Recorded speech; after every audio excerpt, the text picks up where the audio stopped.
The first DCU project is in the books, but did it stick the landing? What's going on, guys? I'm Chris, and welcome back to another video. So today I've got my final thoughts on Creature Commandos Season 1, as all 7 episodes are out now. Back in December, we got the first 2 episodes, and I did a review just based on that, and I said I'd revisit it once we got the rest of the season. Well, here we are. Time flies. It is January 9th, and I'm talking about my full thoughts on this show now that we've seen the big picture. Before I get into this, though, be sure to hit that like button, comment down below your thoughts on Creature Commandos Season 1, as well as where you think DC is headed as a whole, and of course, subscribe and hit that notification bell to help reach my goal of 150,000 subscribers here on the channel. So initially, after the first 2 episodes, I was in, and having seen the entire season now, all 7 episodes, I can say this is exactly what DC needed. To me, it's a win, and it's a big step in the right direction. Now, this series is animated, and we are going to see some of these characters appear in live action, actually portrayed by the same actor. The first instance of that is going to be in Superman. Frank Grillo, who plays Rick Flag Sr. in this show, Creature Commandos, is going to play the character in live action in the Superman movie. And I think that's really unique how we're going to have potential crossover with the animated characters and the live action characters, and they're both going to be played by the same actor. And getting into some of the strengths of the show, I feel like Creature Commandos might not have worked in live action form. There are a lot of scenes that would have required a massive budget. On top of that, they went for it with the violence. This is James Gunn, we have to remember at the end of the day, so he inserts his signature over-the-top violence and grotesque images that just might not fly in live action, especially in, the world of DC. So to me, animation was a strong suit here. It not only was gorgeous to look at, this really well animated scenes, whether that's an action scene or a flashback, but the animation as just a medium really did benefit the show in the long run, in my opinion, because it wouldn't have worked as well in live action. It would have been a harder sell. And I held that opinion after the first 2 eps, and I think it's even more valid now that I've seen the whole season play out. There are moments where, Dr. Phosphorus is burning through someone's skull, and, I'm trying to imagine that flying in live action, and it would just be too much. But talking about performances and how we could see, a live action character played by someone who voices a character, the voice acting in and of itself, I have to mention, that was out of this world. I mean, it really was great. David Harbour, who plays Hopper in Stranger Things, the Man, and Red Guardian in the MCU, plays Frankenstein here, and this is a character who's real complex. He operates in that gray area. He is hell-bent on finding the bride. He does some awful things in order to try and do that. So this character he plays is just kind of looming throughout the whole season, causing chaos and trying to disrupt missions, essentially. But you've also got Rick Flag holding the group together. Frank Grillo plays him really, really well.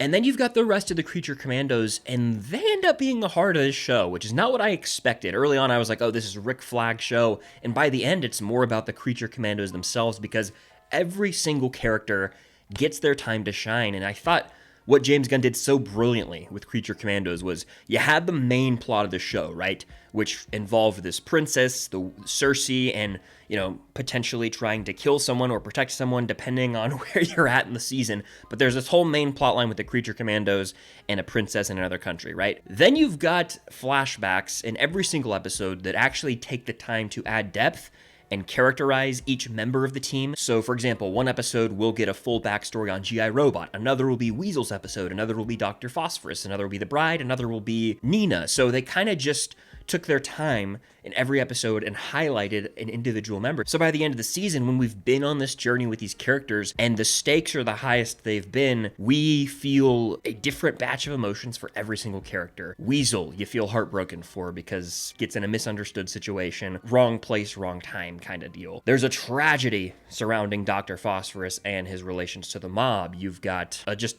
gut-wrenching story between a father and daughter in Nina, and then you also have some tragedy that surrounds the bride. I would say Creature Commandos, surprisingly a tragic show. I didn't expect that going in, but James Gunn handles every character so well. Yes, they have their tragic backstories, but they come together to form an unconventional squad. It's nothing we haven't seen from him before. He does that in the Suicide Squad. He does it in the Guardians trilogy. It's kind of his thing, and he was in his bag with it here, and it worked for me. Early on, I said I was worried that this could feel sort of copy-paste or just repetitive. Like I said, we're following the route of the Suicide Squad. We're following the route of the Guardians, and I was wrong. I think that, yes, on paper, there's a team-up in the comic book genre, but it still feels so fresh. and we explore these backstories in ways we haven't in these other projects that I mentioned. And what really impressed me was by the end, this season was able to build out this DC universe without showing us Superman and the Justice League and all these different things. We didn't have to see tons of heroes appear in little cameos. This show was just smart enough to set up the world with little nods and lines of dialogue acknowledging Gotham or Metropolis. Like, Creature Commandos builds out this new world of the DCU, lets us know kind of where we're at and how characters fear other heroes. Batman, for example, is referenced, and that should be no surprise. But we're in a DC universe that's already established. We don't need an origin story for every hero or every villain even. Like, that's kind of the beauty of this new era, is we've already gone through the DCEU, and these superheroes have been around for so long that once we start pumping out the movies like Superman or the next Batman movie, for example, we're not gonna need to sit here and rehash a backstory we've seen played out thousands of times. It's kind of like what they did with Spider-Man in the MCU. When he was brought in Civil War, we didn't get a full origin story. Like Homecoming, he was already Spider-Man. And I like that that's the route we're headed in this new era. Creature Commandos Season 1 also felt like a complete season of TV, which is unlike a lot of popular shows nowadays. There's this trend going around where seasons will just abruptly end and they won't really wrap up the main plot of a season. It'll just bleed over into the next season fully and we won't have any resolution. It's infuriating. I look at The Bear Season 3, Squid Game Season 2. I mean, those are just two examples. There are many other shows that do this, and this does not function as a part one in any way, shape, or form. It is its own distinct season of television with a beginning, middle, and end. The show could be done forever and the story would have been told. There are still teases at what's to come. It's set up this world to the point where you could make 4 more seasons easily, and, you know, new things are established by the time the credits roll.